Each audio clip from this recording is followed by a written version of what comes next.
বেলপুকুর নামের গ্রামের একটি ছোট গ্রাম। গ্রামের অধিকাংশ মানুষই চাষাবাদ করে জীবিকা নির্ভর করে, আর কিছু মানুষ গঞ্জের বাজারে জিনিসপত্র বেচাকেনা করে তাহাদের জীবিকা নির্ভর হয়। গঞ্জের বাজার থেকে বেচাকেনা করে ঘনশ্যাম আর তার ছেলে বিমল বাড়ি ফিরছিল। গঞ্জে থেকে তাড়াহুড়ো করে বাড়ি ফিরছিল ওরা দুজনেই। বিমল তখন বলে উঠল, বাবা একটু আসতে চলো, আমি এত জোরে হাঁটতে পারছি না।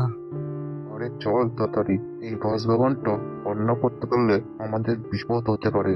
আর তোর কি মনে নেই, গত মাসে গ্রামের শেষ বাড়িতে মানুষ এলে মারা যায় এই বাসভবনেই। তাই বলছি, একটু তাড়াতাড়ি পা চালিয়ে চল। বলা যায় না কোন দিক দিয়ে কোন বিপদে চলে আসে।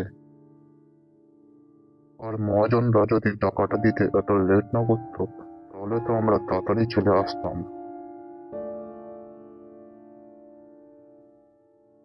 কিছুটা রাস্তা আসার পরই বিমল লক্ষ্য করলো রাস্তার মাঝে এক কালো অবয়ব দাঁড়িয়ে আছে।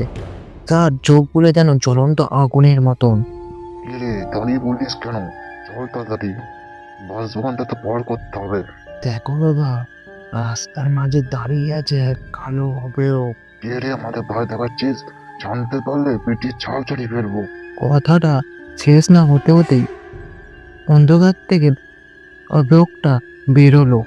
আবার দেখে তো মনে হচ্ছে এখনো পিছাদ, কিন্তু এখানে কি করছে? দাঁড়া, তুই এত ভয় পাস না। আমি শুনেছি পিচাসরা আগুনকে খুবই ভয় পায়। হারিকেনটা ঘনশ্যাপ পিছাদের দিকে এগিয়ে নিয়ে যেতেই পিচাসটা কালো অন্ধকারে যেন হারিয়ে গেল। তারপরে ওরা দুজন সেখান থেকে গ্রামের দিকে দৌড়াতে শুরু করলো।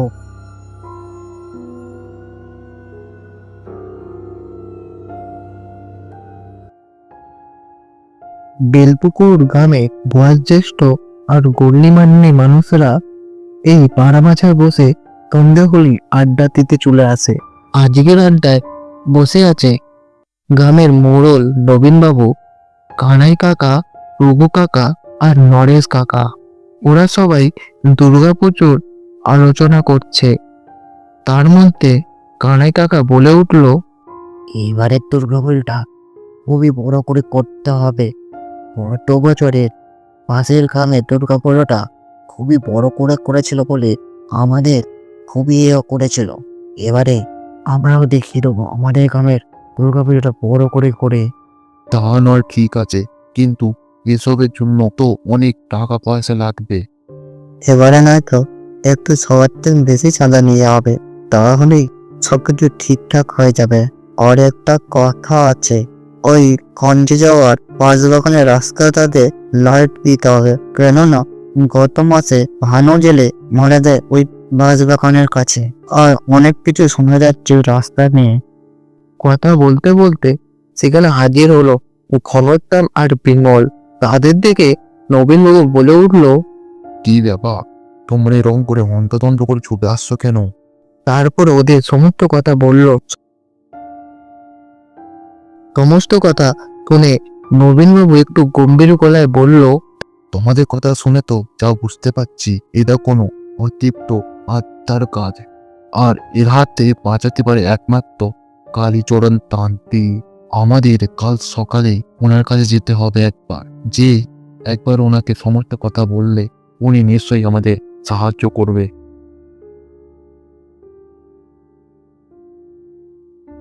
তারপরে পরের দিন সকলে মিলে কালীচরণ তান্ত্রিকের কাছে গেল।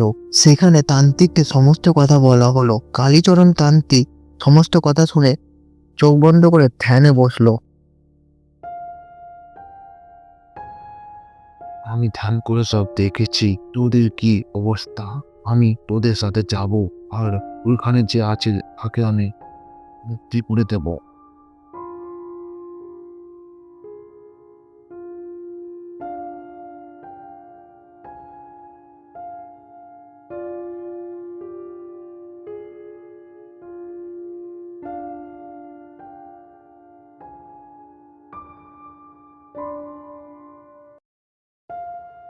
সেখানে যে তান্ত্রিক এক মন্ত্রপাঠ করতে তান্ত্রিক বুঝতে পারে এখানে সেই পিচাসটা আছে। আমি জানি তুই এখানেই আছিস, তাড়াতাড়ি বেরিয়ে আয়, না হলে আমি তোকে এখানে বেরিয়ে আসতে বাধ্য করব।